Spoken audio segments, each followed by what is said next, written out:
बहुत समय पहले की बात है। राजस्थान में भानगढ़ नाम का एक सुंदर नगर था। इस नगर की महिमा दूर दूर तक फैली हुई थी। वहां का किला अपनी वास्तुकला और भव्यता के लिए प्रसिद्ध था। भानगढ़ का राजा माधव सिंह एक पराक्रमी और न्यायप्रिय शासक थे।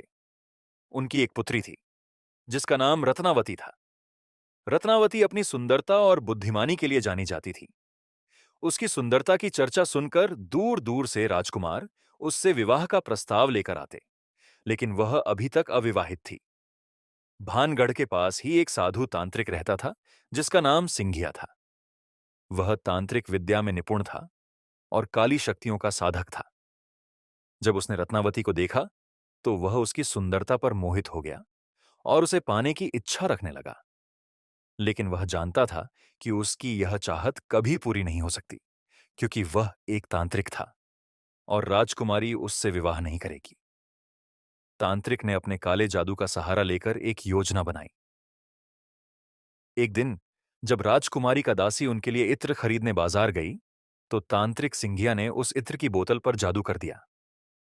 उसने ऐसा मंत्र पढ़ा कि जैसे ही रत्नावती उस इत्र को लगाती, वह उस तांत्रिक के वश में हो जाती और उसके पास चली आती। तांत्रिक ने सोचा कि इस तरह वह राजकुमारी को अपने वश में कर सकेगा। लेकिन रत्नावती को इस तांत्रिक की बुरी नजर और उसके जादू की भनक लग गई थी। जब दासी इत्र लेकर आई, तो राजकुमारी ने समझ लिया कि इसमें कुछ गड़बड़ है। उसने बुद्धिमानी से उस इत्र की बोतल को जमीन पर फेंक दिया।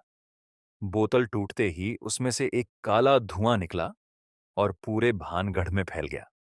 तांत्रिक का जादू उसी पर उल्टा पड़ गया और वह उस धुएं की चपेट में आकर वहीं मर गया। मरते मरते तांत्रिक ने भानगढ़ को श्राप दे दिया कि इस नगर के लोग कभी चैन से नहीं रह पाएंगे और यह नगर हमेशा के लिए वीरान हो जाएगा। उसने कहा कि यहां जो भी रात में रुकेगा वह जीवित नहीं बचेगा। कुछ समय बाद भानगढ़ पर एक भयंकर आपदा आई। आंधी तूफान, बाढ़ और महामारी ने पूरे नगर को वीरान कर दिया। धीरे धीरे लोग भानगढ़ को छोड़कर जाने लगे और यह नगर पूरी तरह से उजाड़ हो गया। आज भी भानगढ़ का किला और उसका नगर वीरान पड़ा है। लोग कहते हैं कि रात के समय वहां अजीब अजीब आवाजें सुनाई देती हैं और अजीब घटनाएं घटती हैं। सरकार ने भी सूर्यास्त के बाद वहां जाने की मनाही कर दी है। और इस तरह भानगढ़, जो कभी एक समृद्ध नगर था, तांत्रिक के श्राप के कारण हमेशा के लिए एक भूतिया जगह बन गया।